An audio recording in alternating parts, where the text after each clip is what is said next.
बिस्मिल्लाहिर्रहमानिर्रहीम। इमाम हुसैन अलैहिस्सलाम कौन है, इस सिलसिले में गुफ्तगू चल रही है। इमाम हुसैन अलैहिस्सलाम के फ़ज़ाइल व मनाक़िब और करबला के वाक़े से पहले जो हालात पेश आए हैं और जो इमाम हुसैन अलैहिस्सलाम की ज़िंदगी रही है, उसके बारे में अगर से रवायात में और तारीख़ में बहुत कम वाक़यात मिलते हैं, मगर फिर भी जो मौजूद हैं वो कम नहीं हैं। अल्लामा मजलिसी कबीर जनाब शेख मोहम्मद बाक़िर मजलिसी रिज़वानुल्लाह ताला अलैह ने जिल्द बिहारुल अनवार की जिल्द 44 से लेकर के 45 तक इमाम हुसैन अलैहिस्सलाम के हालात रकम फरमाए हैं। इसी तरीक़े से हयातुल क़ुलूब की तीसरी जिल्द में और बुज़ुर्गों के दीगर उलमा की किताबों में बहुत से वाक़यात इमाम हुसैन अलैहिस्सलाम के करबला से पहले वाले ज़िक्र हुए हैं। अल्लामा मजलिसी का शेवा ये था कि आप ज़्यादा से ज़्यादा फ़ज़ाइल व मनाक़िब और मुअज़्ज़ज़ात अहले बैत ताहिरीन अलैहिमुस्सलाम को अपनी किताब में कलम बंद कर रहे थे।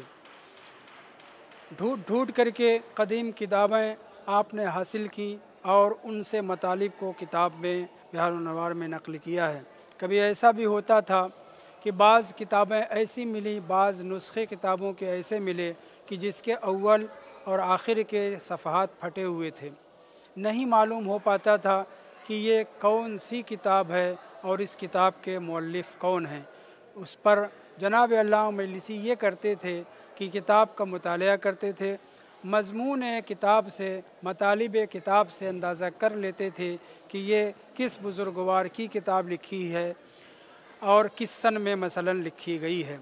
मगर कभी कभी ऐसा भी होता था कि तमाम क़राइन की बर्रसी और तहक़ीक़ करने के बाद जनाब अल्लामा मजलिसी किसी नतीजे तक नहीं पहुँचते थे। मगर चूँकि किताब शिया लाइब्रेरी में मसलन दस्तयाब हुई होती थी या मोमिनीन के पास से उनको मिली होती थी, तो वो इस तरह से इबारतें नक़ल करते थे, मसलन रोवेया फ़ी बाज़ मुअल्लिफ़ात अस्हाबिना, या बाज़ में इस तरह से कहते थे रोवेया फ़ी बाज़िल कुतुबिल अतीक़ा। बाज़ जगह बिहारुल अनवार में इसी जिल्द नंबर 44 में आपने लिखा है रोवेया फ़ी मुअल्लिफ़ात बाज़िल अस्हाब। इस तरीक़े से चूँकि वो रवायत बहुत मुहिम होती थी, वो मतालिब बहुत अहम होते थे, तो आप नहीं चाहते थे कि ये चीज़ ज़ाया हो जाए, ये मज़मून ज़ाया हो जाए, ये मतालिब ज़ाया हो जाएं। इसलिए उन्होंने किताब बिहारुल अनवार में ऐसी भी चीज़ों को जगह दी है जो बज़ाहिर मुरसल हैं, वो वाक़यात या वो रवायतें मुरसल हैं, मगर उनके अंदर मतालिब बहुत अहम होते थे।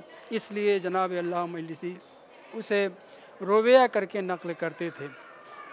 सही है कि अल्लामा मजलिसी सारी मेहनतों के बावजूद तशख़ीस नहीं दे सके, मगर उसके बाद के उलमा ने उन नुस्ख़ों को या अल्लामा मजलिसी के नक़ल करदा बातों को अंदाज़ा किया और फिर उन्होंने उस नुस्खे को या उस किताब को या उस रवायत को जिनकी वो किताब थी उसकी तरफ निस्बत दी है, यानी तशख़ीस दे सके हैं।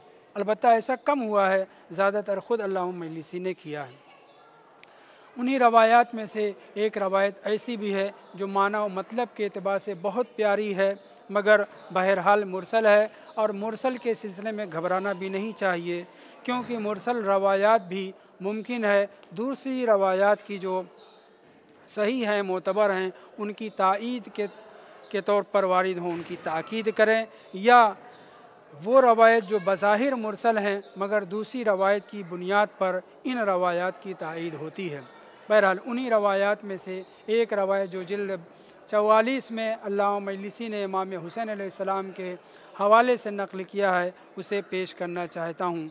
और जनाब अल्लामा मजलिसी बुज़ुर्गवार ने इस किताब में बेपनाह ऐसे वाक़यात और रवायतें नक़ल की हैं जिनमें बाज़ कलिमात की वजह से बाज़ उलमाए किराम उन रवायात को नक़ल नहीं करते, मगर हमें चाहिए कि जो रवायतें जो किताबों में दर्ज हुई हैं उनको नक़ल करें। अलबत्ता कसर शान अहले बैत नहीं होनी चाहिए, कोई ऐसी बात नहीं बयान होनी चाहिए कि जिससे अहले बैत ताहिरीन अलैहिमुस्सलाम की कसर शान हो रही हो, और अगर कोई कलिमा कोई ऐसी बात उसमें वारिद भी हुई है तो उसकी मुमकिन और मुहतमल तौजीह भी पेश करनी चाहिए।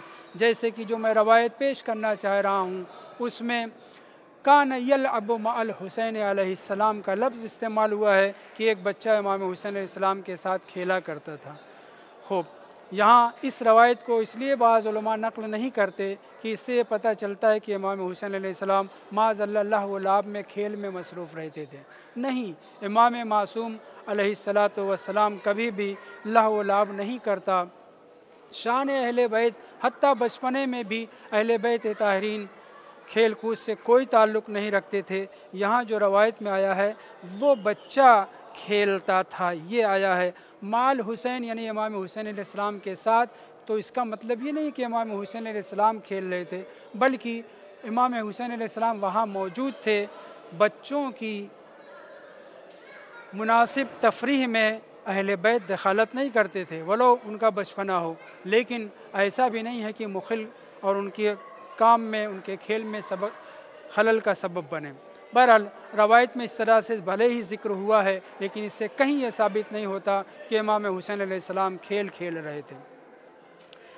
روایت بہرحال جناب علامہ مجلسی نے رویہ کر کے نقل کی ہے، اور اس سے پہلے جو روایت ہے اس میں بھی رویہ فی مصنفات بعض الاصحاب کا لفظ استعمال ہوا ہے، جس سے پتہ چلتا ہے کہ یہ روایت کسی شیعہ کتاب میں آئی ہے، مگر چونکہ نسخہ طے نہیں ہو پایا کہ کس عالم کا ہے، کس بزرگوار کا ہے، اس لیے جناب علامہ مجلسی نے رویہ کہہ کے بات ختم کر دی ہے۔ ماقبل والی روایت جناب ام سلمہ رضوان اللہ تعالی علیہ سے ہے، مگر یہ روایت یہاں پہ حتیٰ مروی عنہ یا مروی عنہا کا نام بھی ذکر نہیں کیا ہے، صرف یہ کہا ہے رویہ، اور وہ عبارت اس طرح سے ہے کہ جناب رسول خدا صلی اللہ علیہ وآلہ وسلم اپنے اصحاب کی ایک جماعت کے ساتھ ایک راستے سے گزر رہے تھے، وہاں کچھ بچے کھیل رہے تھے۔ رسول اسلام ان کے پاس پہنچتے ہیں، سلام و کلام کے بعد رسول خدا زمین پر بیٹھ جاتے ہیں اور ایک بچے کے پاس پہنچ کر کے صرف اسی ایک بچے کو اس سے محبت کرتے ہیں، اس سے پیار کرتے ہیں۔ روایت کا فقرہ ہے کان یکثر تقبیلہ، اس بچے کو کثرت سے پیار کرتے تھے۔